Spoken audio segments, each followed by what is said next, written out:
ماں کتنی بڑی نعمت ہے.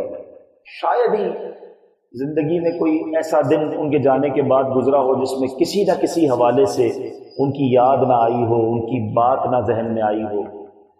یقین کریں، لوگ کہتے ہیں کہ کسی کے جانے سے زندگی پہ اثر نہیں پڑتا، زندگی چلتی ہے، لیکن جناب ماں باپ کے جانے سے واقعی بہت اثر پڑتا ہے.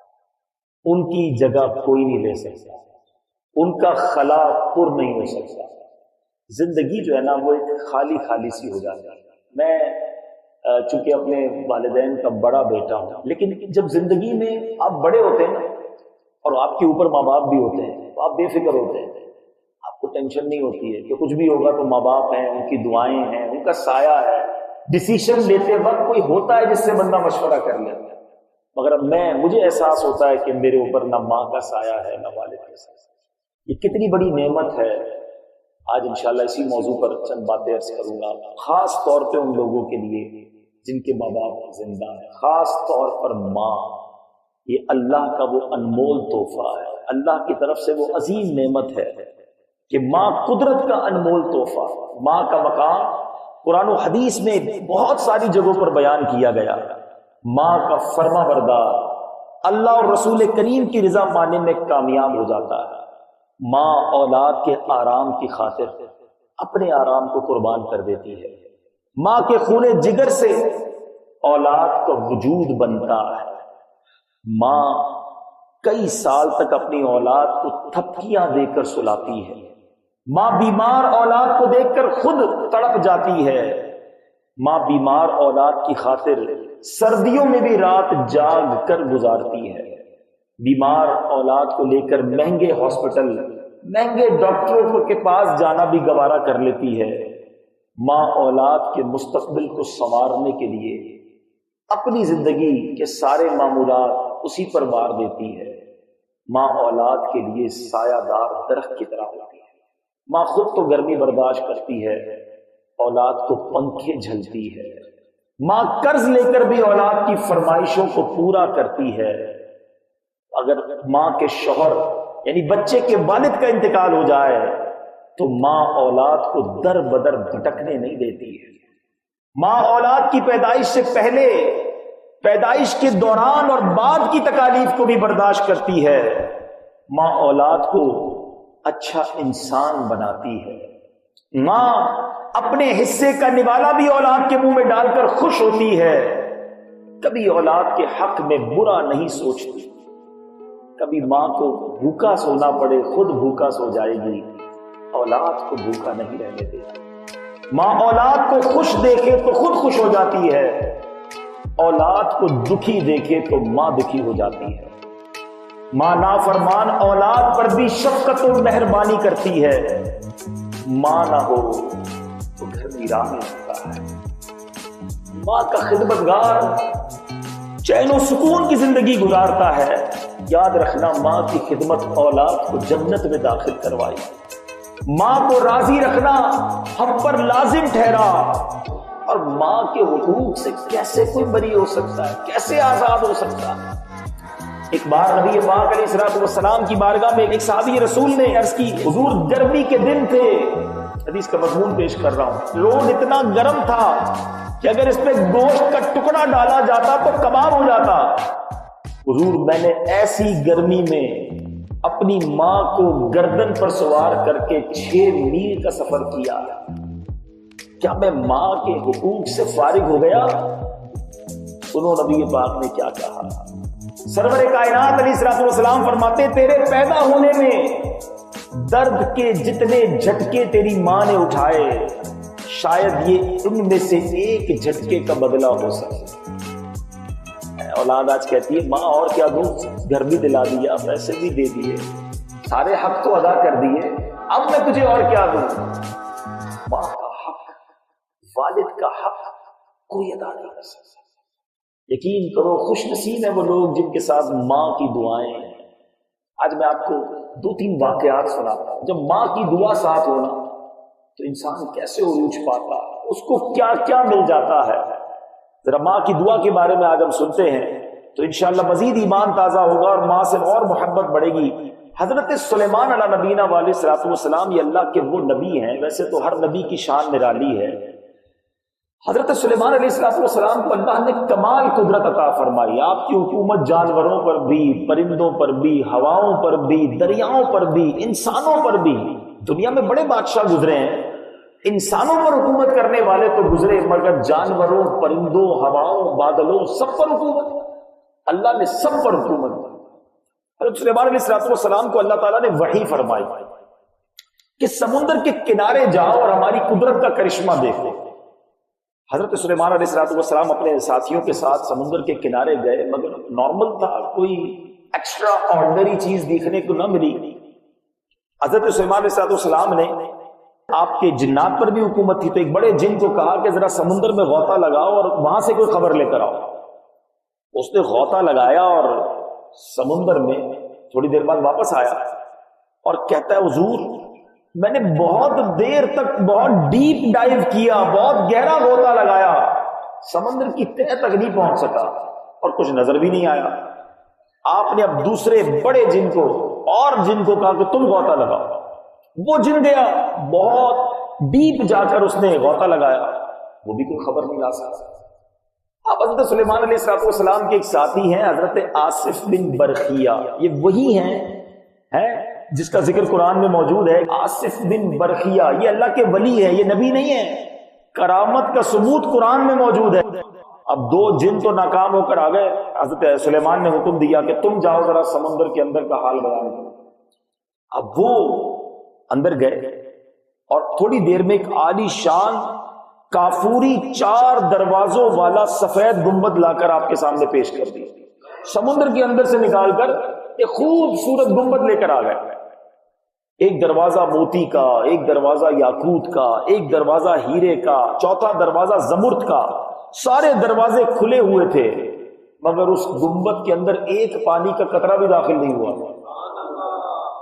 اچھا، اب اتنی گہرائی میں، یہ گہرائی سے سمندر سے نکال کر تو لے آئے، جب گنبد حضرت سلیمان کے سامنے حاضر کیا تو دیکھا کہ اس کے اندر ایک حسین نوجوان صاف ستھرے لباس میں موجود ہے اور اللہ کی عبادت میں مشغول ہے۔ جب وہ فارغ ہوا اور اس نے حضرت سلیمان علیہ السلام کو سلام کیا، آپ نے فرمایا تجھے اتنی گہرائی میں سمندر میں کس نے پہنچایا؟ جنات بھی تیری گہرائی کو نہ پہنچ سکے تو کیسے پہنچ گیا؟ وہ کہتا ہے حضور بات یہ ہے کہ میرے والد اپاہج تھے اور میری والدہ نابینا تھی، میں نے ان کی 70 برس خدمت کی، میری ماں نے وفات سے پہلے یہ دعا کی تھی، اے اللہ میرے بیٹے کی عمر دراز فرما۔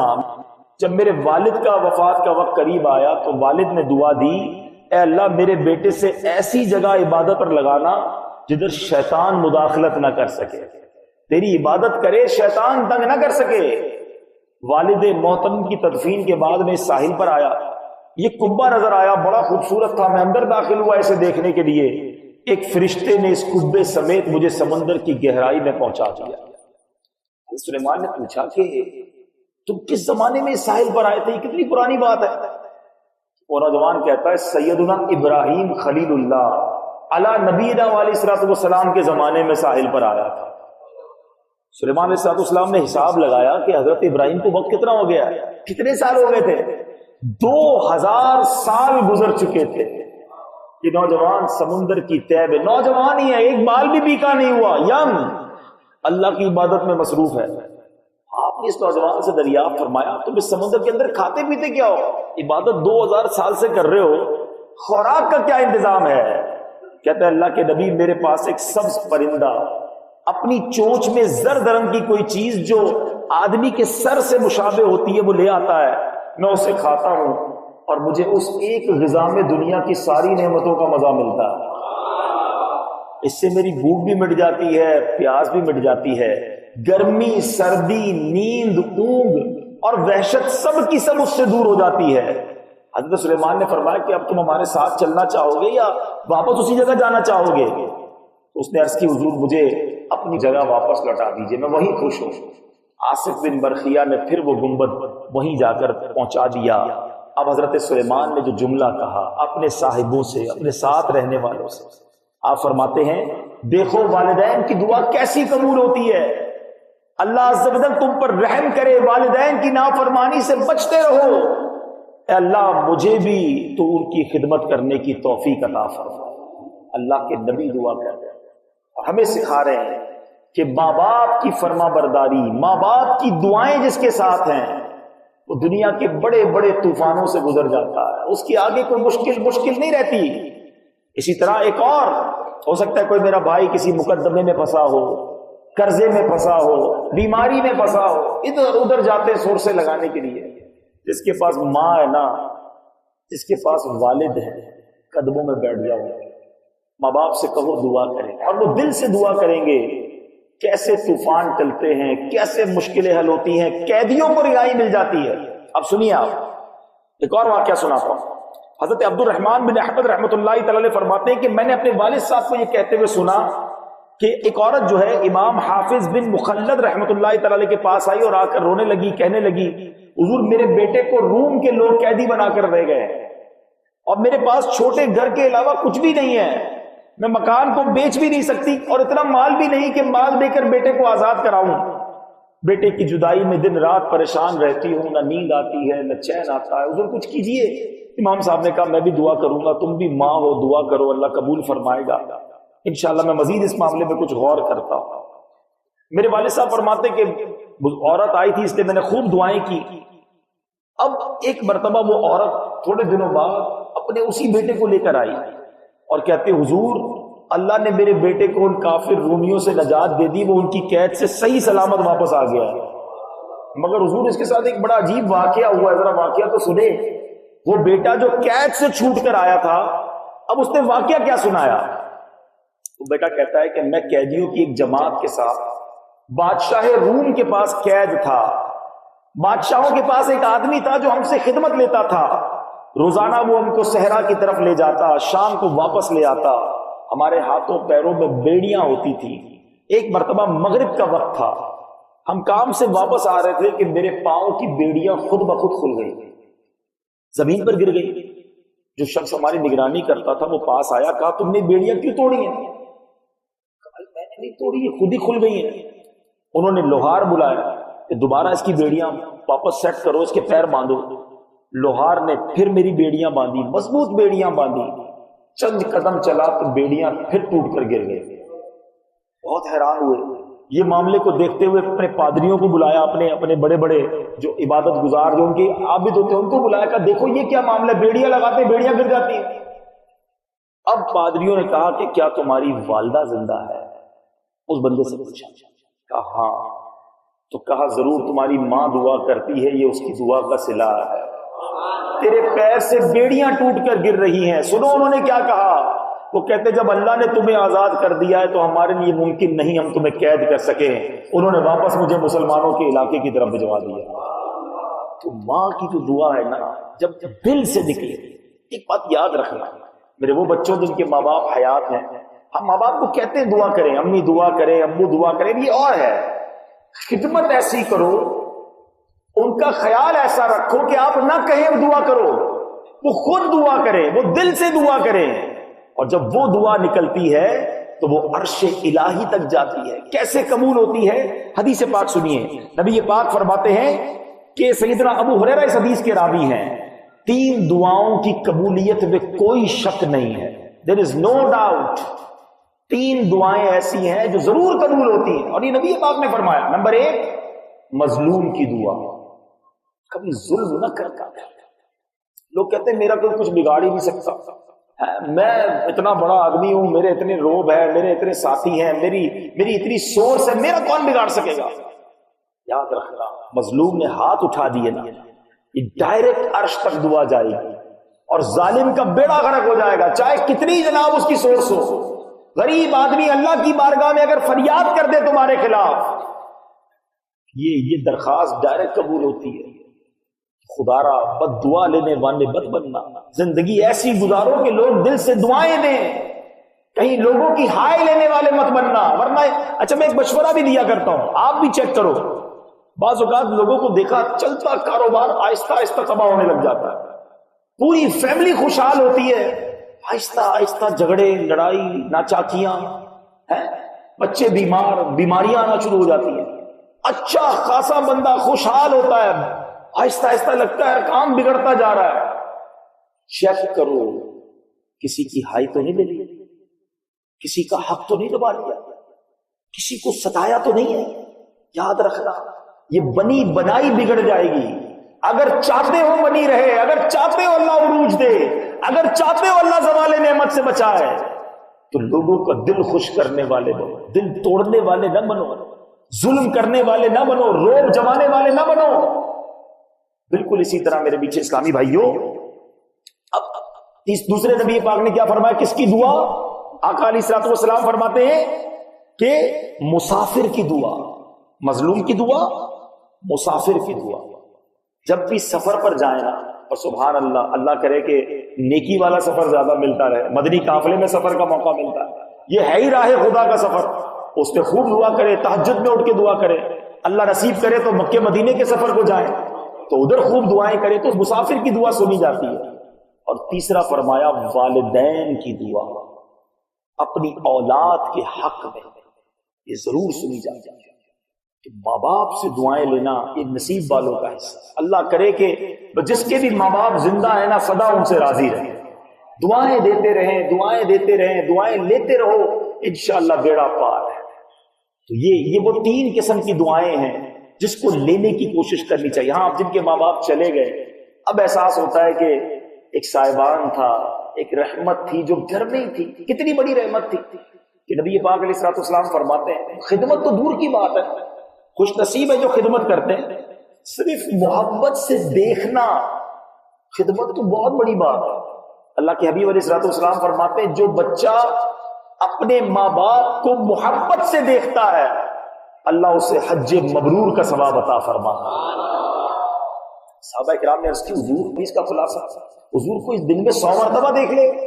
نبی پاک فرماتے ہیں اللہ اکبر و اطیب، اللہ بہت بڑا اور پاک ہے، کوئی 100 بار دیکھے اللہ 100 حج کا ثواب عطا فرماتا ہے۔ صرف محبت سے دیکھنے پر حج کا ثواب ہے۔ خدمت کرنے والا، پیر دبانے والا، کھانا پیش کرنے والا، دوائی کھلانے والا، مسکرا کے ملنے والا ہے، ان کی خواہشیں پوری کرنے والا، ان کی آواز پر لبیک کہنے والا، اس کے تو وارے نہیں آ رہے ہیں۔ لیکن جہاں یاد رکھو، میں نے کیا کہا، مظلوم کی دعا قبول ہوتی ہے، تو ظلم نہ کرنا کہیں تمہارے خلاف دعا نہ ہو۔ اسی طرح ماں باپ کی دعا قبول ہوتی ہے۔ اگر ماں باپ نے بربادی کی دعا کر دی، اتنا تنگ کرتے کچھ لوگ ماں باپ کو کہ پھر ماں باپ ان کے لیے آخر کار تنگ آ کر ان کے منہ سے نکل جاتا ہے، اور کہیں ماں باپ سے بد دعا نکل گئی تو پھر تو تباہی ہے نا۔ یہاں میں جو ماں باپ ہے ان سے بھی ایک بات کرنا چاہوں گا۔ کئی عورتوں کی عادت ہوتی ہے، میری مائیں، میری بہنیں غور سے سنیں، بات بات پر اولاد کو کوسنے نہ دیا کریں۔ اولاد واقعی بری ہے، آپ کی نافرمان ہے، تنگ کر رہی ہے آپ، لیکن کہتے ہیں نا تو برباد ہو، کبھی خوشی نہ دیکھے، تجھے کیڑے پڑے۔ اچھا، بعد میں ماں کی یہ وہ کہتے ہیں نا دل سے نہیں ہو رہا ہوتا، وہ اس کی عادت ہوتی ہے ماں کی، اور پھر بیٹے کو کچھ ہو جاتا ہے تو روتی بھی ماں ہی ہے۔ کیا پتا کون سا وقت قبولیت کا۔ بچے کے لیے اچھی دعا کرے۔ آپ کا بچہ آپ کو ستاتا ہے نا، آپ یہ دعا کر دیں نا اللہ سے، اللہ اس کو میرا فرما بردار بنا دے، یہ بھی تو دعا قبول ہو جائے گی نا، تو آپ کا فرما بردار ہو جائے گا۔ آپ کیوں اس کے لیے بربادی کی دعا کرتے ہیں؟ کیونکہ بربادی کی دعا ہو گئی تو پھر وہ بربادی سے بچ نہیں پائے گا۔ بچہ آپ کا ہی ہے، رونا بھی پھر بعد میں آپ کو ہی ہے۔ اور بچوں سے کہوں گا کہ کبھی زندگی میں ایسے کام نہ کرنا کہ ماں باپ ناراض ہو کر دل سے بد دعا دے۔ ماں جو ہے نا یہ جنت کی چوکھٹ ہے۔ ایک بار نبی پاک علیہ الصلوۃ والسلام کی بارگاہ میں ایک شخص آیا، کہتا حضور جہاد میں جانا ہے، اللہ کی راہ میں لڑنے کے لیے جانا چاہتا ہوں، اجازت چاہیے۔ پیارے آقا نے فرمایا کیا تیری والدہ زندہ ہے؟ اس نے عرض کی حضور جی ہاں میری ماں حیات ہے۔ فرمایا ہمیشہ اس کے قدموں سے چمٹے رہو، کیونکہ اس کے قدموں میں جنت ہے۔ اس نے 3 بار اجازت مانگی، نبی پاک نے 3 بار فرمایا ماں کے قدموں میں چمٹے رہو، اس کے قدموں میں جنت ہے۔ اللہ اکبر، نصیب والے ہو جس کی ماں زندہ ہے، ماں کے قدم چوما کرو، اور اس نیت سے چومو کہ میں جنت کی چوکھٹ کو چوم رہا ہوں۔ ماں باپ آئے تو ادب سے کھڑے ہو جاؤ، آپ جناب سے ان سے گفتگو کرو، ان کے ہاتھ چومے، کبھی اس نیت سے ماں کے قدموں کو چومو کہ میں جنت کی چوکھٹ کو چوم رہا ہوں، کبھی والد کے ہاتھ چومے، کبھی موقع ملے تو والد کے قدم چومے، یہ نصیب والوں کو میسر ہے۔ پوچھو ان سے جن کے ماں باپ چلے گئے، اب یہ باتیں تو کر سکتے ہیں، یہ نعمتیں حاصل نہیں کر سکتے۔ سبحان اللہ، ماں باپ کی قدموں کو بوسہ دینا اور ماں باپ کی اس طرح خدمت کرنا۔ سنو، ایک بار حضرت عائشہ فرماتی ہیں نبی پاک علیہ الصلوۃ والسلام نے ارشاد فرمایا، میں جنت میں داخل ہوا، میں نے تلاوت قرآن کی آواز سنی۔ نبی پاک فرماتے ہیں میں نے فرشتوں سے پوچھا یہ کون ہے؟ فرشتوں نے کہا یہ حارثہ بن نعمان ہیں۔ نبی پاک نے فرمایا نیکی کا اجر ایسا ہی ہوا کرتا ہے، نیکی کا اجر ایسا ہی ہوا کرتا ہے۔ حارثہ بن نعمان کرتے کیا تھے؟ اپنی ماں کی خوب خدمت گزاری کیا کرتے تھے۔ جنت میں تلاوت قرآن۔ ایک بار ایک شخص حاضر ہوا ایک استاد ابو اسحاق کی بارگاہ میں، کہتا ہے حضور میں نے خواب میں دیکھا آپ کی داڑھی میں ہیرے جواہرات اور یاقوت تھے، خواب میں نے آپ کی داڑھی زیورات والی دیکھی ہے، اس کی کیا وجہ ہے؟ کہتے ہیں بات صحیح ہے بیٹا، مسئلہ یہ ہے رات ماں کے قدم چوم رہا تھا، برکت کے لیے اپنی داڑھی ماں کے قدموں کے ساتھ لگا دی تھی۔ اللہ اکبر، یہ ہے ماں باپ، کوئی ان کا حق ادا نہیں کر سکتا۔ اور ماں، میں نے کہا نا، ناراض ہو جائے، ان کی طرف سے خدا نہ خواستہ اگر بد دعا نکل جائے۔ میں آپ کو ایک واقعہ سناتا ہوں، زمخشری جو معتزلی فرقے کا عالم گزرا، اس کی ایک ٹانگ کٹ گئی۔ لوگوں نے کہا تیری ٹانگ کیسے کٹ گئی؟ کہا یہ میری ماں کی بد دعا کا نتیجہ ہے۔ معتزلی فرقے کا بڑا عالم کہتا ہے قصہ یہ ہوا کہ بچپن میں چڑیا میں نے دیکھی، وہ دیوار میں گھس گئی تھی، وہ ڈوری اس کی باہر لٹک رہی تھی، میں نے بڑی ڈوری کو بے دردی سے کھینچا، چڑیا پھڑکتی ہوئی باہر نکلی مگر بیچاری کی ٹانگ کٹ کر دور جا گئی۔ میری ماں نے جب یہ دردناک منظر دیکھا تو تڑپ کر کہا کہ جس طرح تو نے اس بے زبان کی ٹانگ کاٹی ہے اللہ تیری ٹانگ کاٹ دے۔ کہتا ماں نے تو کہہ دیا، دعا ماں کی زبان سے نکلی تھی، قبول تو ہونی تھی۔ کچھ عرصے کے بعد میں بخارا گیا علم سیکھنے کے لیے، سواری پر چڑھا، گر پڑا، ایسی شدید چوٹ لگی کہ مجھے آخر کار اپنی ٹانگ کٹوانی پڑی۔ ماں کی زبان سے نکل جائے، ماں چاہے تو تمہارے طوفان ٹل سکتے ہیں۔ میں واقعہ اس لیے نہیں سنا رہا کہ بچپن سے سنتے آ رہے ہیں۔ حضرت موسیٰ نے سوال ہی کیا تھا نا اللہ سے، اللہ میرا جنت میں پڑوسی کون ہے؟ تو فرمایا موسیٰ فلاں علاقے کا کسائی تیرا پڑوسی۔ کسائی اور حضرت موسیٰ کلیم اللہ کا پڑوسی، کیا ریزن تھا؟ ڈھونڈتے ڈھونڈتے پہنچے، دیکھا بیٹا تو کیا ایسا عمل کرتا ہے؟ تو حضور ماں باپ کی بڑی خدمت کی، اور ماں جب جب کھانا کھلاتا تھا یہ دعا کرتی تھی اللہ میرے بیٹے کو جنت میں موسیٰ کا پڑوسی بنا دے۔ ماں دعا دے تو نبی کا پڑوس نصیب ہو جاتا ہے۔ ماں کی دعا واقعی جنت کی ہوا ہے، ماں کی دعا نصیب والوں کو ملتی ہے۔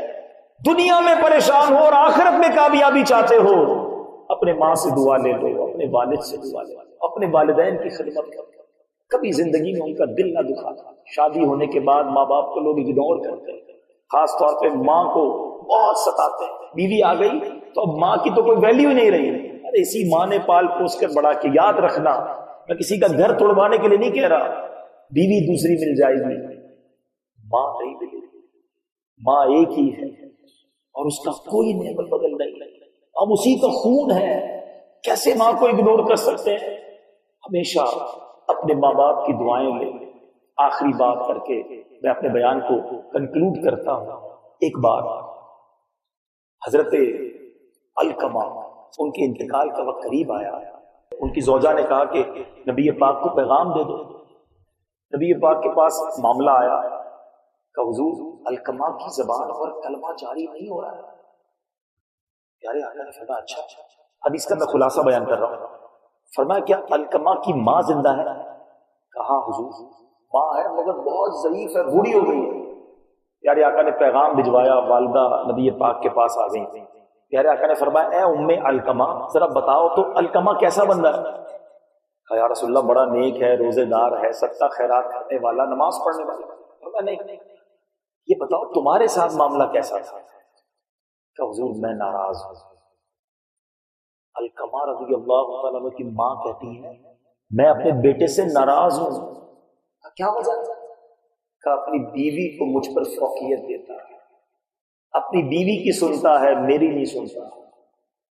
نبی پاک نے فرمایا اے بلال جلدی کرو، بہت ساری لکڑیاں لے کر آؤ۔ حضرت بلال کو لکڑیاں جمع کرنے کا حکم دیا. تو علقمہ کی ماں کہتی ہے کہ حضور آپ یہ لکڑیاں کیوں جمع کر رہے ہیں؟ کہا اے ام علقمہ میں لکڑیوں میں آگ لگاؤں گا اور علقمہ کو جلا دوں گا. حضور آپ میرے سامنے میرے بیٹے کو جلائیں گے؟ وہ ماں جو ناراض ہے، جس کا دل ٹوٹا ہوا ہے، جس کا دل دکھی ہے، کہتی میرا بیٹا جلے گا؟ کہ اے ام علقمہ یہ تو چھوٹی سزا ہے، اگر تم ناراض رہی تو تمہارا بیٹا اس سے بڑی آگ میں جلے گا. کہ حضور میں آپ کو گواہ بناتی ہوں، اللہ کو گواہ بناتی ہوں، فرشتوں کو گواہ بناتی ہوں، حضور میں نے اپنے بیٹے علقمہ کو معاف کر دیا. حضور نے کہا بلال واپس جاؤ، دیکھو علقمہ کی زبان پر کلمہ جاری ہوا. حضرت بلال کمرے میں داخل ہوتے ہیں، حضرت علقمہ کی زبان پر کلمہ جاری ہو جاتا. میرے آقا نے جنازہ پڑھایا. جو اپنی ماں پر اپنی بیوی کو فوقیت دیتے، سن لو نہ ان کی نمازیں قبول ہیں، نہ روزے قبول ہیں، نہ عبادت قبول ہے. آج نمازیں پڑھ کر، روزے رکھ کر، نیک بن کر، مذہبی ماحول میں آ کر ہم سمجھے سب کچھ کر لیا. ماں باپ ناراض ہے تو رب بھی ناراض ہے، ماں باپ راضی ہے تو رب راضی ہے. یہ ضرور ہے کہ اس واقعے سے کوئی یہ نہ سمجھے کہ اب ماں باپ کہیں بیوی پر ظلم کرو تو آپ ظلم بھی کریں گے، ایسا نہیں ہے. بیلنس رکھنا ہوگا، مگر اگنورنس تو نہ ہونا کہ ماں کے لیے کھانا نہیں ہے، بیوی کے لیے کھانا ہے. ماں بیچاری دوائی مانگے تو ٹائم نہیں اور بیوی کو گھمانے پھرانے کا ٹائم ہے. خدمت تو نہ چھوڑ دینا. میں یہ نہیں کہتا کہ ماں باپ کے کہنے پر بیوی پر ظلم کرنا شروع کر دیں، وہ بھی کسی کی بیٹی ہے اور وہ بھی ہمارے بچوں کی ماں ہے. لیکن میں جو کہنا چاہ رہا ہوں، امید ہے بات پہنچ رہی ہوگی کہ یہاں کچھ اور میں سمجھانا چاہ رہا ہوں کہ لوگ بالکل اب ماں باپ کو کہتے ہیں آپ کی نہیں، ہماری لائف ہے، اب ہماری زندگی ہے، ہماری پرائیویسی ہے، ہماری انجوائمنٹ کے دن ہے، آپ کی خدمت کدھر سے کروں؟ کل لے جاؤں گا ڈاکٹر کے پاس، پرسوں چلے جائیں گے. امی آپ کی تو فرمائشیں ہی ختم نہیں ہوتی ہیں. ابو جان آپ بوڑھے ہو گئے، آپ کھانستے رہتے، ہمارے بچوں کی نیند برباد ہوتی ہے. اس طرح بات کرتا ہے کوئی ماں باپ سے؟ اس طرح ماں باپ کو کوئی رپلائی دیتا ہے؟ زبان لٹک نہیں جاتی کہ ماں باپ کے آگے اٹھتی ہے؟ قرآن کہتا ہے ماں باپ کے سامنے اف نہ کہو، اور آج گالیاں دیتے ہیں لوگ اپنے ماں باپ کو. روایتوں کا مضمون ہے کہ ماں باپ کے نافرمان کو قبر اس طرح دبائے گی کہ اس کی پسلیاں ٹوٹ پھوٹ کر ایک دوسرے میں پیوست ہو جائیں گی. ماں باپ بہت بڑی نعمت بھی ہے اور اس کے ان سے ڈرنا بھی ہے. کس حوالے سے؟ حدیث پاک میں نبی پاک سے ایک شخص پوچھتا ہے حضور میرے ماں باپ کا میرے پر کیا حق ہے؟ حدیث پاک کا مضمون ہے، میرے آقا فرماتے ہیں ماں باپ ہی تیری جنت ہے، ماں باپ ہی تیری دوزخ ہے. اس کا مطلب کیا ہوا؟ خدمت کرو تو جنت تمہارا مقدر ہے، انہیں ناراض کر بیٹھے تو جہنم تمہارا مقدر ہو جائے گا. خدارا دوستوں کی خوشی عزیز ہے. آدھی رات کو دوست فون کرے یار ذرا موٹر سائیکل خراب ہو گئی ہے، گاڑی خراب ہو گئی ہے، ارے میں آیا بھائی، جان حاضر. دوستوں کے لیے جان حاضر، کھانا کھلانی، دعوت، آؤٹنگ، سب دوستوں کے لیے. ماں باپ بیچارے رات کو کبھی کہہ دیں کہ بیٹا ڈاکٹر کے پاس جانا ہے، کہ نہیں ابھی میری ہمت نہیں ہے، میرے پاس ابھی ٹائم نہیں ہے، میں دوستوں میں ہوں. نہ کرو ایسا. اور میں سچ بتاؤں، اور یہ روایتوں میں بھی لکھا ہے، ماں باپ کی فرما بردار جو ہے نا، اس کو آخرت میں تو نوازا جائے گا انشاءاللہ، دنیا میں بھی بہت نوازا جاتا ہے. اور ماں باپ اصل میں بیسیکلی یہ وہ فاسٹ ریزلٹ پرسنالٹیز ہیں کہ ان کو ستانے والا دنیا میں بھی اس کی تکلیف دیکھتا ہے، دنیا میں بھی عذاب دیکھے گا. جو اپنے ماں باپ کی نافرمانی کرتا ہے، اس کے بچے اس کی نافرمانی. یہ ایسا مکافات عمل ہے جو آپ اپنی آنکھوں سے دیکھیں گے. جو اپنے ماں باپ کو ستاتا ہے نا، اپنے بچوں میں دیکھے گا. جس نے اپنے ماں باپ کی خدمت کی ہے، اس کے بچے بھی اس کے فرما بردار. یہ ٹٹ فور ٹیٹ ہے، جیسے کو تیسا ہے. چاہتے ہو اگر آپ کی اولاد آپ کی فرما بردار بن جائے، اپنے ماں باپ کی عزت اپنی اولاد کے سامنے کرو. اولاد دیکھے کہ میرا والد جو ہے دادا کا ہاتھ چوم رہا ہے، دادی کا ہاتھ چوم رہا ہے، نانا نانی کی عزت کر رہا ہے، تو بچے بھی آپ کی عزت کریں گے. بیٹا ہی دیکھ رہا ہے باپ تو ابو کے سامنے الٹی باتیں کر رہا ہوتا ہے، ابو کے جانے کے بعد ابو اور یعنی دادا کی اور دادی کی غیبت کر رہے ہوتے ہیں کمرے میں بیٹھ کر، بری بری باتیں کر رہے ہوتے ہیں. تو بچہ کیا سیکھ رہا ہے کہ ٹھیک ہے میں نے بھی بڑا ہو کے ابو کے ساتھ یہی کرنا ہے. وہ ایک سنا ہوگا نا آپ نے، پوسٹ بھی چلی تھی سوشل میڈیا پہ، ایک بچہ جو ہے وہ چھوٹا سا ایک گھر بنا رہا تھا، ڈرائنگ بنا رہا تھا ہاؤس کی، اس میں سے چھوٹا سا ایک کمرہ بھی بنایا. تو باپ نے کہا ماشاءاللہ بہت پیارا بیوٹیفل ہاؤس بنایا ہے، بیٹا یہ چھوٹا سا کیا بنایا ہے؟ کہ ابو یہ اسٹور روم ہے آپ کے لیے بنایا ہے. کہ میرے لیے؟ کہ ابو جان ابھی آپ نے بھی تو دادا کو اسٹور روم میں رکھا ہے نا. جب میں بڑا ہوں گا اپنا گھر بناؤں گا نا تو آپ کے لیے بھی میں نے اسٹور روم رکھا ہے، آپ کو بھی میں اسٹور میں رکھوں گا۔ یہ تربیت ہے جو تم اپنی اولاد کو دے رہے ہو۔ ارے پتا چلے کہ میرے والد کا اگر سب کچھ ہے تو اس کا والد ہے، اس کی ماں کے آگے میرے والد کے لیے کچھ اور نہیں ہے۔ اپنے ماں باپ کی بات آ جائے وہ سب قربان کرنے کے لیے تیار ہو جاتا ہے۔ جب یہ تمہارے جذبات ہوں گے تو یہی تمہاری اولاد میں اترے گا۔ اللہ کرے کہ دل میں اتر جائے میری بات۔ یاد رکھنا میٹھے اسلامی بھائی، بعض لوگ اللہ کے حقوق تو پورے کر رہے ہوتے ہیں، نمازی بھی ہوتے ہیں، روزہ دار بھی ہوتے ہیں، عبادت گزار بھی ہوتے ہیں، مگر ماں باپ کے حقوق میں کمی لاتے ہیں، بھائی بہنوں کے حقوق میں کمی لاتے ہیں، رشتہ داروں کے حقوق میں کمی لاتے ہیں۔ فیملی جو ہے نا اس کے اوپر بہت حقوق ہیں۔ ایک طویل واقعہ ہے کہ مکے میں ایک شخص 60 سال تک عبادت کرتا رہا، طواف کرتا رہا، روزے رکھتا رہا۔ یہ ساری عبادتیں اس کے منہ پر اس لیے مار دی گئی کہ اس کی ایک معذور بہن تھی، اس نے اپنی بہن کی خدمت نہ کی، بہن کو تکلیف پہنچائی۔ یہ وہ ہستیاں ہیں، یقین کریں چلی جائیں تو پھر یاد آتے ہیں۔ تو اللہ کرے کہ ہم اپنے ماں باپ کی دعائیں لینے والے بن جائیں۔ اب میری ان باتوں سے اگر کسی کے ذہن میں خیال آ رہا ہو کہ یار ماں باپ کی خدمت تو واقعی کرنی چاہیے تھی مگر میں ایسی کر نہیں سکا، اور ماں چلی گئی، والد چلے گئے، صحیح بتاؤ، جن کی ماں باپ بوڑھے ہو گئے اور بستر پر ہے، آپ کو خرچہ کرنا پڑ رہا ہے یا آپ کو خدمت کرنی پڑ رہی ہے، خدا کی قسم تم بہت لکی ہو۔ خوش نصیب ہے وہ بچہ جس کو اپنی ماں کی خدمت کا موقع ملا، خوش نصیب ہے وہ اولاد جس کو اپنے والد کی خدمت کا موقع ملا، کچھ ویل چیئر چلانے کا، کچھ دوائی دینے کا، کچھ خرچہ کرنے کا۔ ارے کئی ماں باپ تو ایسے جو خدمت کا موقع ہی نہیں دیتے۔ میری ماں نے ہم سے کوئی خدمت نہیں لی، جس رات انتقال ہوا اس رات بھی کھانا ماں نے بنایا تھا۔ ہے وہ کہتے ہیں نا ماں وہ کھانا بھی کیا بناتی ہے، بچے کو کیا پسند ہے، گھر والوں کو کیا پسند ہے۔ ایک شخص سے پوچھا کسی نے کہ بتاؤ تمہاری ماں کی پسندیدہ ڈش کیا تھی، فیوریٹ ڈش؟ وہ بیٹا سوچتا رہا، آخر میں کہتا ہے ماں کی پسندیدہ ڈش تو بچا ہوا کھانا تھا۔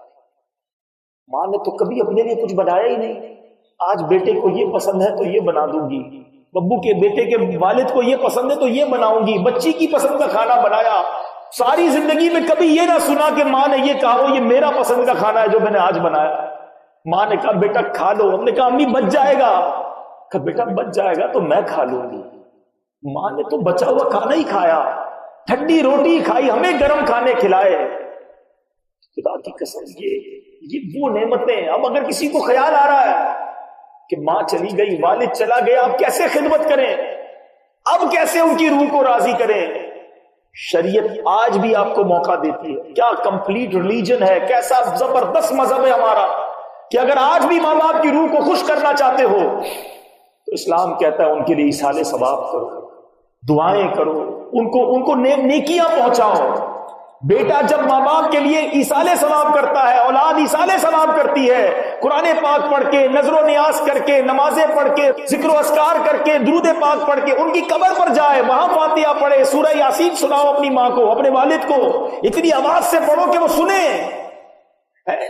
علماء کہتے ہیں اللہ تعالیٰ ان کی روح کو ان سے راضی کر دے گا، وہ نافرمانوں میں نہیں، وہ فرما برداروں میں شامل ہو جائے گا۔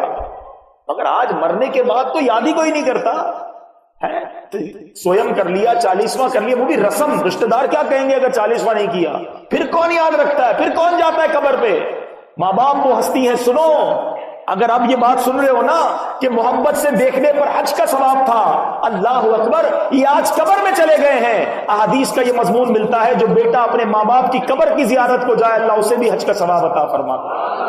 چلے جاؤ نا قبر پر، ماں کے قدم نہیں چوم سکے، آج ماں کی قبر کی چوکھٹ کو چوم لو کہ اس نیت کے ساتھ ماں تیرے قدم چوم رہا۔ روایتوں کا مضمون ہے جو بچہ اپنے ماں باپ کی قبر پر کثرت سے زیارت کو جاتا ہے، مرنے کے بعد فرشتے اس کی قبر کی زیارت کو آتے ہیں، نہیں جاتے قبرستان، نہیں کرتے فاتحہ، نہیں پہنچاتے ایصال ثواب۔ ارے جو کچھ ہے میرے اور آپ کے پاس وہ ماں باپ کا ہے۔ اگر ماں باپ چلے گئے نا کم از کم ایک مسجد بناؤ ماں باپ کے نام، پوری نہیں بنا سکتے حصہ بناؤ، یہ گفٹ ہوگا آج اولاد کی طرف سے اپنے ماں باپ کے لیے ہو سکے تو کوئی مسجد بنا دے، کوئی مدرسہ بنا دے، کوئی نیکی کا ایسا کام کریں. ہم نکمے لوگ ہیں، ہم روز ثواب نہیں پہنچا سکتے، کر لو نا ایسا کام.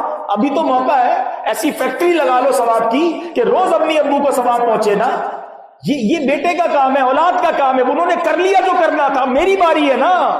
اب میری باری ہے کہ میں اپنے مرحوم ماں باپ کے لیے کیا کرتا ہوں. نہیں جناب، پیسے بہت کیسے نکالوں، میرے کاروبار کا کیا ہوگا، میرے بچوں کا کیا ہوگا. بھول گئے بوڑھے ماں باپ کو قبر میں. آج ان کو نیکیاں چاہیے، وہ انتظار کر رہے ہوتے ہیں. مرحوم ہی سال ثواب کا انتظار کرتا ہے. یاد کرو، روز پکا پکا کر کھلایا ماں نے، اب تمہاری باری ہے، کچھ تو پہنچا دو ماں کو، کچھ تو بھجواؤ ثواب.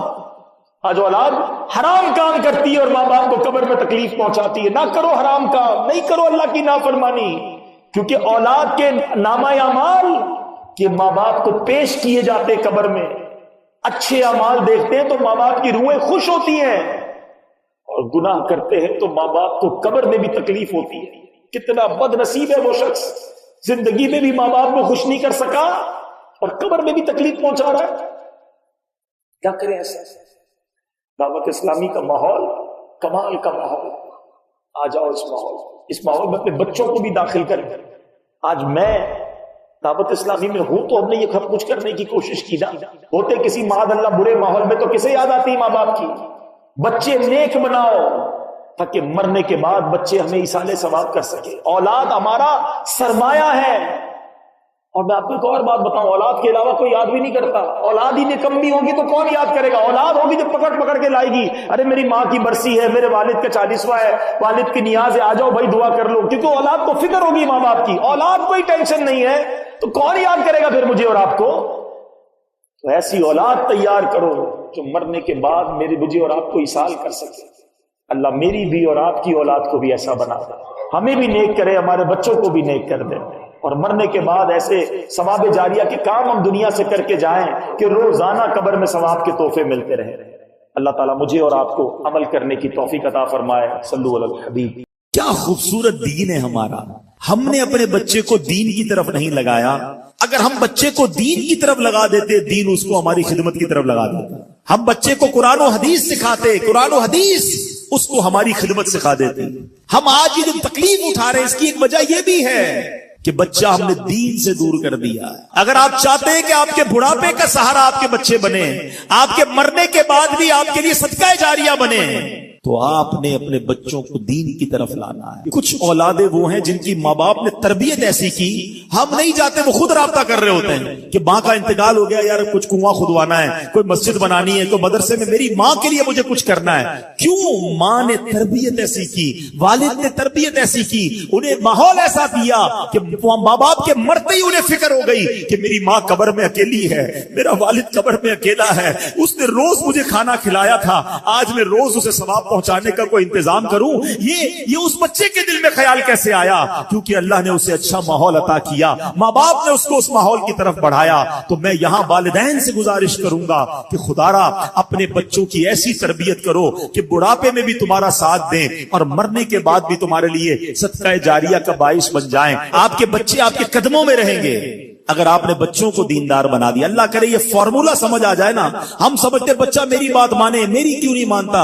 ارے پہلے سے اللہ رسول کی بات منانے والا بنا دو، یہ تمہاری بھی ماننے والا بن جائے گا. کیونکہ جب یہ جائے گا نا دین کی طرف، اسے قرآن ماں باپ کی طرف بھیجے گا، اسے حدیث ماں باپ کی طرف بھیجے گی، اسے علماء کرام ماں باپ کی طرف بھیجیں گے. ہم اس راستے پر بھیج دیں جہاں سے یہ بچہ مجھے واپس مل جائے. لوگ کہتے ہیں نا ترقی چاہیے، کامیابی چاہیے، برائٹ فیوچر چاہیے. خدا کی قسم جس کے ماں باپ اس سے راضی ہے نا، جس کے ساتھ ماں باپ کی دعائیں ہیں، اس کو پھر ترقی سے کوئی نہیں روک سکتا. اس کے بیڑے پار ہی ہونے ہیں. اور ساری دنیا واہ واہ کر رہی، ماں باپ پریشان ہے، وہ برباد ہی ہونا ہے. ماں باپ کو تنگ نہ کرو، بالخصوص ماں کی قدر کرو.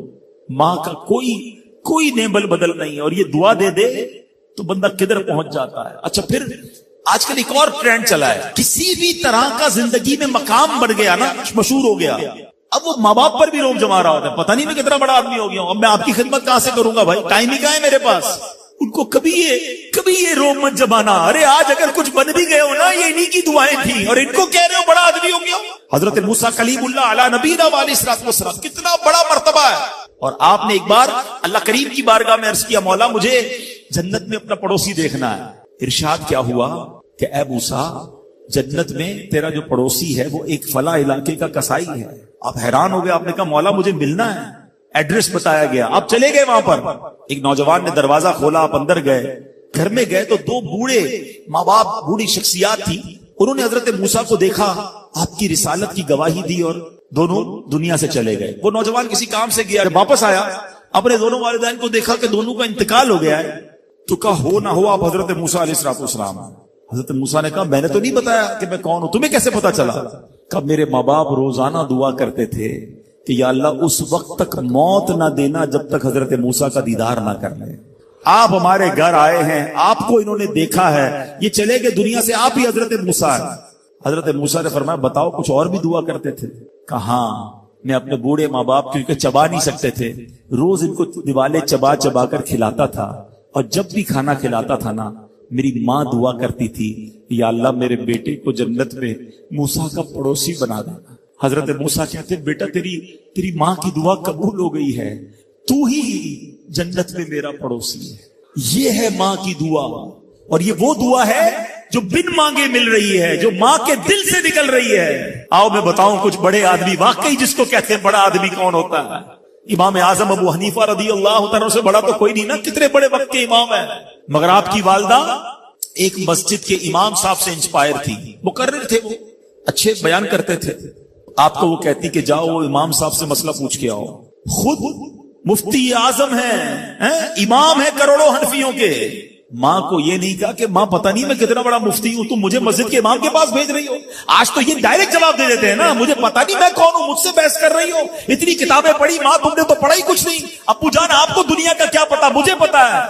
سنو امام اعظم, یہ ایسے نہیں بنتے بڑے لوگ. ماں کو کہتے ٹھیک ہے ماں, مسجد کے امام کے پاس جاتے, اس مقرر کے پاس جاتے. وہ کہتا حضور آپ مجھ سے مسئلہ پوچھنے آئے, آپ دنیا کو مسئلے بتاتے ہیں. کہ کیا کروں, ماں نے بھیجا ہے. کہ حضور جو آپ بتا رہے ہیں مجھے آپ ہی مسئلے کا جواب بتا دیں, وہی میری طرف سے ماں کو بھی بتا دیں. ایک بار ماں نے کہا کہ میں خود جا کر پوچھوں گی, پھر بھی امام اعظم نے منع نہیں کیا. اچھا کئی میل کا سفر تھا. امام ابو یوسف کہتے ہیں ہم نے خود دیکھا کوفہ کی گلیوں میں کہ امام اعظم اس خچر یا اس سواری کے لگام تھامے ہوئے ہیں, ماں اس پر سوار ہے اور وہ بازار میں اسے لے کے جا رہے ہیں. ماں کو یہ نہیں کہا کہ ماں تم مجھے تکلیف دے رہی ہو, وہ میرا شاگردوں کا بھی شاگرد ہے, اس کو کیا پتا جو مجھے پتا ہے. اللہ اکبر. ماں جاتی ہیں, مسئلہ پوچھتی ہیں, واپس آتی ہیں, امام اعظم ماں کو کچھ نہیں کہتے. یہ ہوتا ہے ماں کی فرما برداری. آج دیکھو دنیا ان کے گن گا رہی ہے. سیدنا بایزید بستامی رضی اللہ تعالیٰ عنہ کتنا بڑا نام ہے, اولیاء کے سردار ہیں. دیکھو ماں کی خدمت کیسی کرتے تھے. آپ کی والدہ نے سردیوں کی رات تھی, سخت سردی کی رات, آپ سے پانی مانگا. حضرت بایزید بستامی ماں کے پاس پیالہ لے کر گئے تو ماں سو گئی تھی. ماں کے سرہانے پیالہ لے کر کھڑے رہے, رات بھر کھڑے رہے سخت سردی میں. پانی تھوڑا سا آپ کی انگلیوں پر گرا تو وہ پانی برف بن چکا تھا. ماں کی آنکھ کھلی, دیکھا بایزید بستامی بستر کے کنارے کھڑے ہیں. کہ بیٹا کیوں کھڑے ہو؟ کہ ماں آپ نے رات پانی مانگا تھا نا, اس لیے کھڑا رہا کہ نہ جانے کب آنکھ کھل جائے. اب جب پانی دینے کے لیے پیالہ الگ کیا نا تو وہ برف چمڑی سے چپک چکی تھی, تو جب وہ برف الگ ہوئی نا آج سے خون نکلنے لگا. حضرت بایزید بستامی رحمت اللہ تعالی کی ماں نے جب یہ دیکھا نا کہ بیٹا ساری رات کھڑا رہا اور اب اس کا ہاتھ بھی لہو لہان ہو گیا, حضرت بایزید بستامی کی ماں نے پتہ اس رات کیا دعا دی؟ کہتی یا اللہ میں اس سے راضی ہوں, تو بھی اس سے راضی ہو جا. دیکھو کیا مقام ملا, اولیاء کرام کے سردار بن گئے. یہ وہ دعائیں ہیں جو دل سے نکلتی ہیں. ماں باپ کی خدمت ایسی کرو, اب کہو نا کہ دل سے دعا نکلے. جب وہ دعا نکلے گی نا پھر وہ کام بننے آپ سوچ نہیں سکتے. سورہ فاتحہ 100 مرتبہ پڑھ کر جو دعا مانگی جائے وہ قبول ہوتی ہے. سورہ بقرہ کی تلاوت سے شیطان گھر سے بھاگ جاتا ہے. آیت الکرسی پڑھنے سے محتاجی دور ہوتی ہے. سورہ کہف کو ہمیشہ پڑھنے والا دجال کے فتنوں سے محفوظ رہے گا. والدین کی قبر پر ہر جمعہ سورہ یاسین کی تلاوت کرنے سے اس کی حروف کی تعداد کے برابر ان کے گناہ بخش دیے جاتے ہیں. سورہ الدخان پڑھنے سے مشکل دور ہوتی ہے. جو قریب المرگ ہو اس پر سورہ جاسیہ کا دم کرنے سے خاتمہ بالخیر ہوتا ہے. سورہ حجرات کا پڑھنا اور دم کر کے پینا گھر میں خیر و برکت کے لیے مفید ہے. سورہ قاف پڑھنے سے جو باغ ہوتے ہیں ان کے پھلوں میں کثرت ہوتی ہے. سبحان اللہ. سورہ رحمان 11 بار پڑھنے سے تمام مقاصد پورے ہوتے ہیں. سورہ واقعہ جو شخص روزانہ پڑھے گا اسے کبھی فاقہ نہ ہوگا. سورہ ملک کو ہر رات پڑھنے والا عذاب قبر سے محفوظ رہے گا. سورہ مزمل کو 11 بار پڑھنے سے ہر مشکل آسان ہو جاتی ہے. سورہ مدثر کو پڑھ کر حفظ قرآن کی دعا مانگنے سے قرآن کریم کا یاد کرنا آسان ہو جاتا ہے. جو بچے حفظ کر رہے ہیں ان کے لیے زبردست وظیفہ ہے. سورہ النازعات پڑھنے سے جان کنی کی تکلیف نہیں ہوگی. سورہ دحا پڑھنے سے بھاگا ہوا آدمی واپس آ جائے گا. سورہ علم نشرح کو جس مال پر پڑھ دیا جائے اس میں خوب برکت ہوتی ہے. سورہ تین والزیتون جو ہے 3 مرتبہ پڑھنے سے اخلاق و کردار بہتر ہوتے ہیں. سورہ علق میں جوڑوں کے درد کا علاج ہے. سورہ قدر جو صبح و شام پڑھے اللہ عز و جل اس کی عزت بڑھا دے گا. سورہ بینہ برس اور یرکان کا علاج ہے. جس آدمی یا جانور کو نظر لگی ہو اس پر سورہ عادیات کا دم مفید ہے. سورہ قارعہ پڑھنے سے بلاؤں سے حفاظت رہتی ہے. سورہ تکاثر کو 300 بار پڑھنے سے جلد قرض ادا ہو جاتا ہے. کئی لوگ کہتے ہیں جناب قرض بہت ہے, چلے قرآن کا وظیفہ لے لیں. الہاکم التکاثر یہ جو سورت ہے 300 بار پڑھنے سے بہت جلد قرض اتر جاتا ہے. سورہ عصر پڑھنے سے غم دور ہو جاتا ہے. سورہ ہمزہ اور سورہ فیل دشمن کے شر سے حفاظت کے لیے اور سورہ قریش جان کی حفاظت کے لیے بڑی مجرب ہے, بڑا کمال کا وظیفہ ہے. سورہ ماعون بڑی مشکل کے وقت میں پڑھنا بہت مفید ہے. سورہ کوثر کی تلاوت سے بے اولاد صاحب اولاد ہو جاتا ہے. کئی بے اولاد بھی وظائف مانگ رہے ہوتے ہیں. سورہ کافرون 1/4 قرآن کے برابر ہے. سورہ زلزال نصف قرآن کے برابر ہے. سورہ اخلاص 1/3 قرآن کے برابر ہے. اور سورہ فلق اور سورہ ناس سے جن اور شیطان اور حاسدوں کے شر سے حفاظت رہتی ہے. پھر کیوں نہ ہم قرآن سے دوستی کر لیں, کیوں نہ قرآن کو اپنا ورد بنا لیں. الحمدللہ رب العالمین والصلاة والسلام علی سید المرسلین, اما بعد فاعوذ باللہ من الشیطان الرجیم, بسم اللہ الرحمن الرحیم. الصلاة والسلام علیک یا رسول اللہ وعلی آلک واصحابک یا حبیب اللہ. الصلاة والسلام علیک یا نبی اللہ وعلی آلک واصحابک یا نور اللہ. میٹھے میٹھے اسلامی بھائیوں اور مدنی چینل کے ناظرین, ایک بار پھر پروگرام پیغام قرآن لے کر حاضر ہے.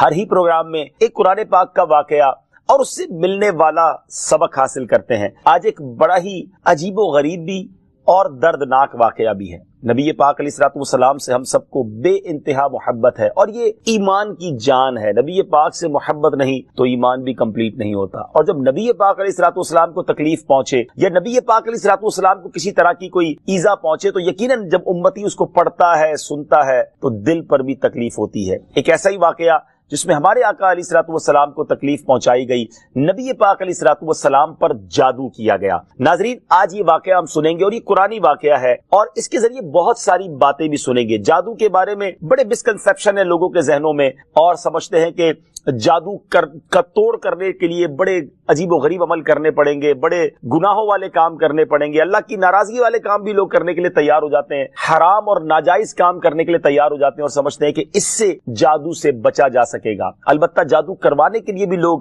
بڑے ہی ناجائز اور حرام کام کرتے ہیں جو کہ جہنم میں لے جانے والے کام ہوتے ہیں. اللہ مجھے اور آپ کو ہمیشہ جادو ٹونے آصف سے محفوظ رکھے, ہر قسم کی بلاؤں سے محفوظ رکھے. اور آج قرآن کے ذریعے سمجھیں گے کہ جادو کا علاج کیا ہے, جادو ہو جائے تو بچا کیسے جا سکتا ہے, اور نبی پاک علیہ الصلوۃ والسلام پر جب جادو ہوا تھا, جادو کرنے کی کوشش کی گئی تھی, اس کا نتیجہ کیا نکلا. ناظرین توجہ کے ساتھ آپ نے سلسلے میں شامل رہنا ہے. روایت یہ ہے کہ لبید بن عاصم یہودی اور اس کی بیٹیوں نے نبی پاک علیہ الصلوۃ والسلام پر جادو کر دیا, جس کا اثر پیارے آقا علیہ الصلوۃ والسلام کے جسم پر نمودار ہوا.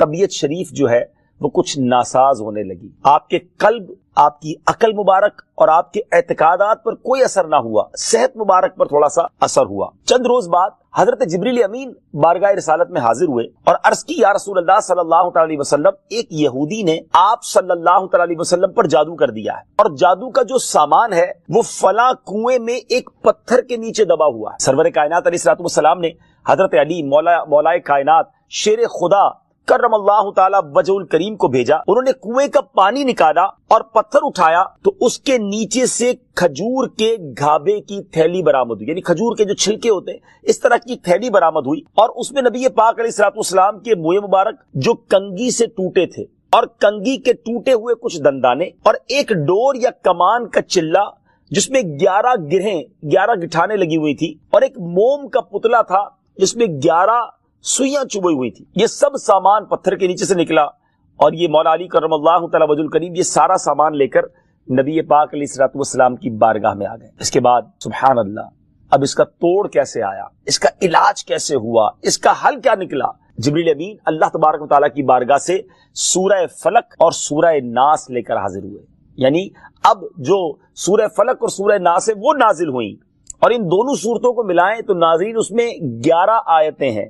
ہر ایک نے یہ کیا ہے. اب جتنے سین نام والے ہیں سب کے ساتھ بدگمانی شروع، جب سے سب سے لڑائی شروع، سب کے بارے میں برا سوچنا شروع. انسان ہی سے غلطی ہوتی ہے. معافی کرنے والا ذہن رکھیے. معاف کریں گے اللہ تعالیٰ آپ کو معاف کر دے گا، رحم کریں گے آپ پر رحم کیا جائے گا. اللہ مجھے اور آپ کو نبی پاک علیہ الصلوۃ والسلام کی اس مبارک سیرت سے سیکھنا نصیب فرمائے کہ اگر کسی سے غلطی ہو بھی گئی ہے، کسی نے ہمارا برا چاہا بھی ہے اور پتہ بھی چل گیا ہے، تو معاف کرنا اللہ کو بڑا پسند ہے. مشکل ضرور ہے، دل چاہتا ہے میں بھی بدلہ لوں، لیکن مزہ بھی تو یہی ہے نا کہ دل چاہ بھی رہا ہے، غلط بھی کیا ہے سامنے والے نے اور میں بدلہ لے بھی سکتا ہوں، پھر بھی اللہ کی رضا کے لیے معاف کر دیں اور اس نیت سے معاف کریں میرے مالک میں تیرے بندے کو معاف کر رہا ہوں تو مجھ گناہگار کو معاف فرما دے. اللہ کریم ضرور کرم فرمائے گا اور یہی اسلام کی خوبصورتی ہے. اللہ مجھے اور آپ کو معافی اور درگزر کا ذہن نصیب فرمائے. ہمارے سلسلے پیغام قرآن میں ہم یہی کوشش کرتے ہیں کہ قرآن پاک سے کوئی میسج، کوئی پیغام آپ کی طرف بڑھایا جائے. تو آج الحمدللہ آپ کے لیے یہ پیغام تھا کہ قرآن پاک پڑھیے، اس پر عمل کیجئے، اس کو پڑھ کر اپنے اوپر دم بھی کیجئے اور پھر کسی سے غلطی ہو جائے. سرور کائنات صلی اللہ تعالی علیہ وسلم کا فرمان عالی شان ہے، لا یردن الحوض علی اقوام، کچھ لوگ حوض پر میرے پاس آئیں گے، ما اعرفهم الا بکثرت الصلاۃ علی، جنہیں میں کثرت درود کی وجہ سے پہچانتا ہوں گا. یعنی حوض کوثر پر بھی آقا علیہ الصلوۃ والسلام کثرت سے درود پاک پڑھنے والوں کو پہچان لیں گے اور یقیناً اپنے ہاتھوں سے جام کوثر بھی عطا فرمائیں گے. ناظرین، اگر ہم چاہتے ہیں کہ قیامت میں نبی پاک علیہ الصلوۃ والسلام کا قرب حاصل ہو تو کثرت کے ساتھ درود پاک پڑھتے رہا کریں. آئیے محبت کے ساتھ دنیا میں جہاں کہیں ہیں درود پاک میں میرے ساتھ شامل ہو جائیں. صلو علی الحبیب صلی اللہ تعالی علی محمد صلی اللہ علیہ وسلم. حوض کوثر کی بات چل رہی ہے. ایک شعر بہت پیارا ہے، بہت خوبصورت شعر ہے. شاعر لکھتے ہیں، تمنا دل اشرف بس اتنی ہے سرے محشر، جب آقا جام کوثر دیں لب اقدس لگا کے دیں.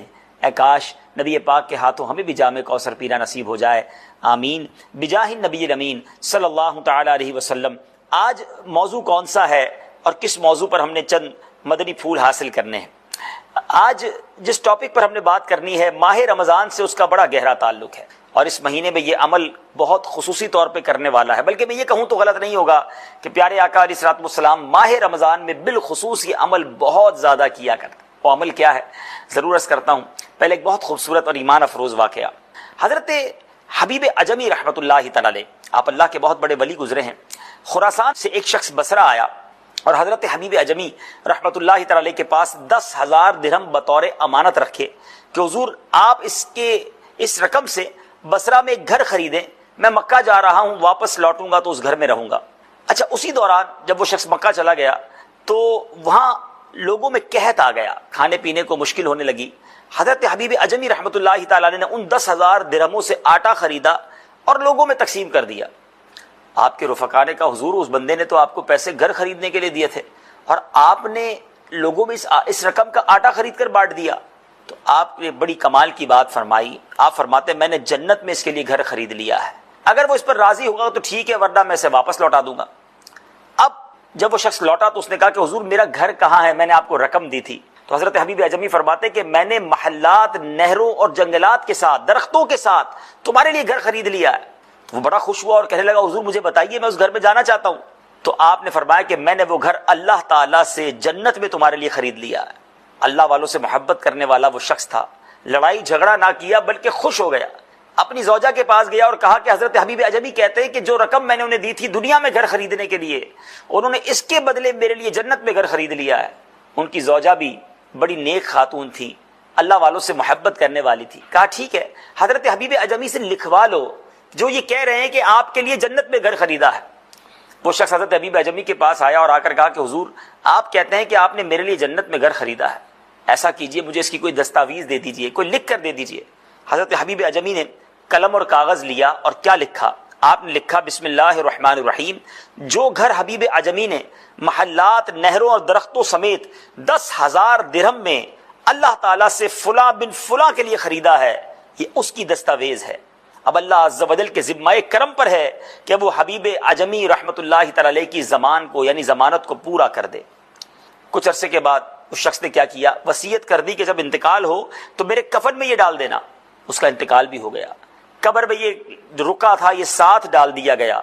دوسرے دن جب صبح ہوتی ہے ناظرین، تو اب ایک اور پیپر اس شخص کی قبر پر رکھا ہوتا ہے جس میں یہ لکھا ہوتا ہے کہ یہ حبیب اعجمی کے لیے اس مکان سے براءت نامہ ہے جو انہوں نے فلاں شخص کے لیے خریدا تھا۔ اللہ عز و جل نے اس شخص کو وہ مکان عطا فرما دیا۔ یہ مکتوب جب حضرت حبیب اعجمی کو دکھایا گیا، آپ نے سنبھال کے اپنے پاس رکھا، زاروں کتار روتے رہے اور فرمایا یہ میرے لیے بھی براءت نامہ ہے، اللہ نے میری بات کو پورا کر دیا۔ اللہ نے گویا ان کا مان جو ہے، ان کا جو اللہ کی رحمت پر بھروسہ تھا وہ پورا ہو گیا۔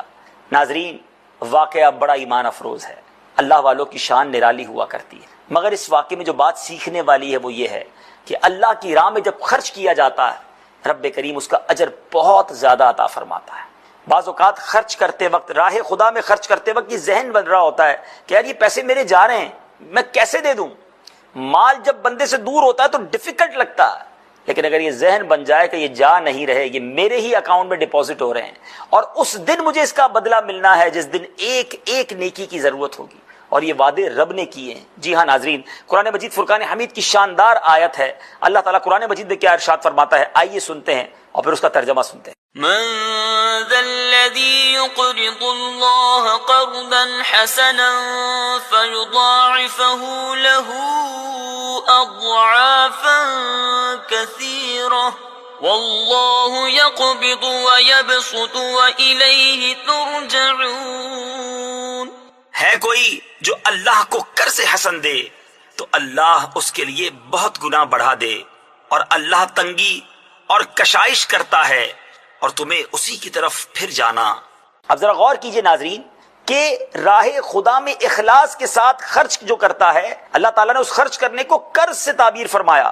یہ کمال کا لطف و کرم ہے کہ بندہ بھی اس کا، بندے کا مال بھی اس کا عطا کیا ہوا، حقیقی مالک بھی وہ ہے، توفیق بھی وہی دیتا ہے۔ اگر اس کی راہ میں خرچ کریں تو اسے قرض فرماتا ہے۔ علماء نے، مفسرین نے اس پر بحث کی ہے کہ لفظ قرض کیوں لایا گیا یہاں پر، تو اس کا بہت خوبصورت جواب مفسرین دیتے ہیں کہ جس طرح بندہ لون دیتے وقت، قرض دیتے وقت یقین رکھتا ہے کہ یہ میرے پیسے واپس آئیں گے، بالکل اسی طرح راہ خدا میں خرچ کرنے والا یہ یقین رکھے یہ رقم میری ہے اور مجھے انشاءاللہ آخرت میں ملٹی پلائی ہو کر ملے گی۔ دنیا میں بھی مال میں برکت ہوتی ہے اور آخرت میں اس کا اجر بہت زیادہ ہے۔ آج یہی میرا موضوع ہے ناظرین، اللہ کی راہ میں خرچ کرنے کے فضائل، صدقے کی برکتیں۔ آج بہت ساری ہم مصیبتوں میں گھرے ہوئے ہیں اور اس کی بڑی وجہ یہ بھی ہو سکتی ہے کہ لوگ زکوٰۃ پوری نہیں دے رہے، اپنے اوپر جو فریضہ ہے مال کا وہ ادا نہیں کر رہے، خرچ کرنے میں بخل سے یعنی کنجوسی سے کام لے رہے ہیں، اور اسی وجہ سے بہت ساری مصیبتیں سر پر منڈلا رہی ہیں۔ یاد رکھیے ناظرین، بالخصوص زکوٰۃ یہ مال کا میل ہے، میل اگر مال میں مل گیا تو مال میلا کر دے گا، اور میل کو آپ نے دور کر دیا تو باقی مال کو ستھرا کر دے گا۔ اور اس کے فضائل، اس کے کمالات پر ایسے ایسے واقعات ہیں کہ عقلیں حیران ہو جاتی ہیں کہ بعض اوقات انسان سوچنے پر مجبور ہو جاتا ہے کہ کیسی جناب یہ جو ہے وہ برکتیں ہیں اس کی۔ ایک بار حضرت داؤد علیہ نبینا علیہ الصلوۃ والسلام کے ساتھ ایک شخص بیٹھا تھا، حضرت ملک الموت آئے حضرت داؤد علیہ الصلوۃ والسلام کے پاس اور اس شخص کو گھور کر دیکھنے لگے۔ حضرت داؤد علیہ الصلوۃ والسلام سے آپ کے اس رفیق نے کہا کہ حضور یہ کون تھے؟ حضرت داؤد علیہ الصلوۃ والسلام نے کہا یہ ملک الموت تھے۔ کہا مجھے کیوں گھور کر دیکھ رہے تھے؟ تو حضرت داؤد علیہ الصلوۃ والسلام نے ملک الموت سے پوچھا کہ کیا وجہ ہے آپ اس شخص کو دیکھ رہے ہیں؟ تو کہا حضور مجھے حکم ملا ہے کہ 3 دن بعد اس کی روح قبض ہو جائے گی، اس کی زندگی میں 3 دن رہ گئے ہیں۔ آپ نے اس شخص کو نہ بتایا، تھوڑے دنوں کے بعد وہ شخص زندہ سلامت آپ کے پاس پھر آیا، 1 مہینہ گزر چکا تھا۔ ملک الموت سے آپ نے پوچھا کہ تم نے تو کہا تھا کہ 3 دن باقی ہیں اور موت کا وقت تو مقرر ہے، یہ کیسے ڈیلے ہو گیا؟ ملک الموت کہتے ہیں کہ حضور بات یہ ہے کہ میں مقررہ وقت پر روح قبض کرنے پہنچا، لیکن اس شخص نے 20 درہم ایک فقیر کو، ایک غریب کو اللہ کی راہ میں دیے، اللہ کی خوشنودی کے لیے خرچ کیا۔ اس فقیر نے اس کو دعا دی، اللہ کی بارگاہ میں وہ دعا ایسی مقبول ہوئی کہ اللہ نے ہر درہم کے بدلے اس کی زندگی میں 1 سال کا اضافہ فرما دیا، گویا اس کی عمر 20 سال بڑھا دی گئی۔ اور یہ احادیث کا مضمون ہے کہ صدقہ عمر میں اضافہ لاتا ہے، صدقہ بری موت سے بچاتا ہے، صدقہ مصیبتوں کو ٹال دیتا ہے، صدقہ 70 برائیوں کے دروازوں کو بند کرتا ہے۔ تو کیوں نہ ہم اللہ کی راہ میں خرچ کیا کریں؟ ہمیں نہیں معلوم کہ میرا یہ ایک خرچ کرنا میرے لیے کتنی ساری برکتیں لائے گا، مگر انسان بعض اوقات لالچ میں آ کر، مال کی محبت میں آ کر خرچ کرنے میں کنجوسی سے، بخل سے کام لیتا ہے۔ یہ بہت بری عادت ہے۔ اللہ کو سخی پسند ہے، اللہ کی راہ میں خرچ کرنے والا بندہ بہت پسند ہے۔ حضرت ابو ہریرہ رضی اللہ تعالیٰ عنہ راوی ہیں کہ سخی جو ہوتا ہے نا ناظرین، سخی کون ہوتا ہے؟ جو اپنی ذات پر بھی خرچ کرے، اللہ کی راہ میں بھی خرچ کرے۔ اللہ کو بڑا پسند ہے سخی، اللہ سے قریب، لوگوں سے قریب، جنت سے قریب ہوتا ہے اور دوزخ سے دور ہوتا ہے۔ اور جو بخیل کنجوس ہے، حدیث کے الفاظ ہیں، وہ اللہ سے دور، بندوں سے بھی دور، لوگوں سے بھی دور اور جہنم کے قریب ہوتا ہے۔ اب ہم سوچ لیں کہ ہم کس کیٹیگری میں آتے ہیں خرچ کرنے کے معاملے میں، راہ خدا میں خرچ کرنے کے بارے میں ذرا سوچیں۔ ہم ہوٹل میں جائیں، کھانا کھانے جائیں، اپنے لیے شاپنگ کریں، اس وقت جتنا چاہے خرچ ہو جائے، مگر راہ خدا میں جب خرچ کرنے کی باری آتی ہے، اس وقت ہماری کیا کیفیت ہوتی ہے؟ اس وقت ہم اول تو خرچ کرتے ہوئے سوچ رہے ہوتے ہیں، اور خرچ کرتے بھی ہیں تو جو مال ہمارے کام کا نہیں ہوتا، کپڑے بچ جائیں، پھٹ جائیں، چپل پرانے ہو جائیں، کھانا ہمارے گھر میں بچ جائے، پھر ہمیں اللہ کی راہ میں خرچ کرنا یاد آتا ہے۔ اپنے لیے ایسا خرچ کرتے ہیں کیا؟ اپنی ذات پر یہ چیزیں ہم پسند کرتے ہیں؟ غور کیجئے نا، اللہ کی راہ میں خرچ کرتے وقت گھٹیا مال، اللہ ہی نے تو دیا ہے مجھے اور آپ کو، پھر ہم کیوں ایسا سوچتے ہیں؟ دل کھول کر اچھے طریقے سے اوپن ہارٹڈلی خرچ ہونا چاہیے۔ بلکہ سچی بات یہ ناظرین، اللہ نے اگر توفیق دی ہے نا، اگر زکوٰۃ دینے کا موقع آئے، صدقہ دینے کا موقع آئے، سچ بتاؤں بندہ خرچ بھی کرے اور اللہ کا شکر بھی ادا کرے کہ مالک تیری مہربانی، تو نے دینے والا بنایا، مجھے مانگنے والا نہیں بنایا۔ جو میرے پاس مانگنے آیا ہے وہ میں بھی ہو سکتا تھا، مگر مجھے اللہ نے دینے والا بنایا۔ تو اب سوچئے ناظرین کہ ہم تو صدقہ بھی کریں اور شکر بھی ادا کریں، سجدہ شکر ادا کریں کہ مالک تو نے یہ دن دکھایا کہ میں زکوٰۃ دینے والا ہوں، زکوٰۃ لینے والا نہیں، میں صدقہ کرنے والا ہوں، میں صدقہ لینے والا نہیں۔ یہ کتنی بڑی مہربانی ہے، لیکن پھر بھی دل پر بوجھ کیوں محسوس ہوتا ہے؟ مال ہی اللہ کا۔ اور یہ قرآن پاک کی جو آیت ہم نے سنی ہے نا، یہ کمال کی آیت ہے، یہ قرض ہے، یہ ڈپازٹ ہو رہا ہے۔ میں ایک اور حدیث پاک سنانا چاہتا ہوں۔ اللہ کے حبیب صلی اللہ تعالی علیہ وسلم فرماتے ہیں کہ رب ارشاد فرماتا ہے، گویا حدیث قدسی ہے، اے ابن آدم اپنا مال میرے پاس جمع کروا دے، نہ جلے گا، نہ ڈوبے گا، نہ کم ہوگا۔ ہم یہ تو چاہتے نا ہمارا مال سیکیور ہو جائے، اللہ فرما رہا ہے میرے پاس جمع کروا دے، نہ جلے گا، نہ ڈوبے گا، نہ کم ہوگا، میں اس دن تجھے لوٹاؤں گا جس دن تجھے ایک ایک نیکی کی ضرورت ہوگی۔ اٹ مینز واٹ ایور، جو بھی ہم اسپینڈ کر رہے ہیں راہ خدا میں، جو بھی خرچ کر رہے ہیں، وہ جمع ہو رہا ہے کہاں کے لیے؟ اس دن کے لیے جس دن ہم پریشان ہوں گے، ہمیں ضرورت ہوگی نیکیوں کی، اور یہ خرچ کیا ہوا کام آئے گا۔ ہم کہتے ہیں نا ہمارے علاقوں میں، محلوں میں، شہروں میں کمیٹی ڈالی جاتی ہے، BC بھی کہا جاتا ہے کہ یار تھوڑے تھوڑے جمع ہو جائیں گے، برے وقتوں میں کام آئیں گے۔ یہ وہی گویا مدنی کمیٹی ہے، یہ آخرت کی کمیٹی ہے۔ اچھا آخرت میں تو ملنا ہی ملنا ہے انشاءاللہ، دنیا میں بھی اس کا ریوارڈ ملٹی پلائی ہو کر، آپ نوٹ کر لیجئے، جتنے لوگ زکوٰۃ پوری دیتے ہیں نا ناظرین اور رائے خدا میں خرچ کرتے ہیں، اگلے سال وہ زیادہ زکوٰۃ دے رہے ہوتے ہیں۔ کیسے زیادہ دے رہے ہوتے ہیں؟ اس کا مطلب یہ ہے کہ وہ خرچ کرتے ہیں، اللہ ان کے مال میں برکت ڈال دیتا ہے، وہ ملٹی پلائی ہو جاتا ہے، وہ اور بڑھ جاتا ہے۔ تو یاد رکھیے گا، دیکھیں پیارے آقا صلی اللہ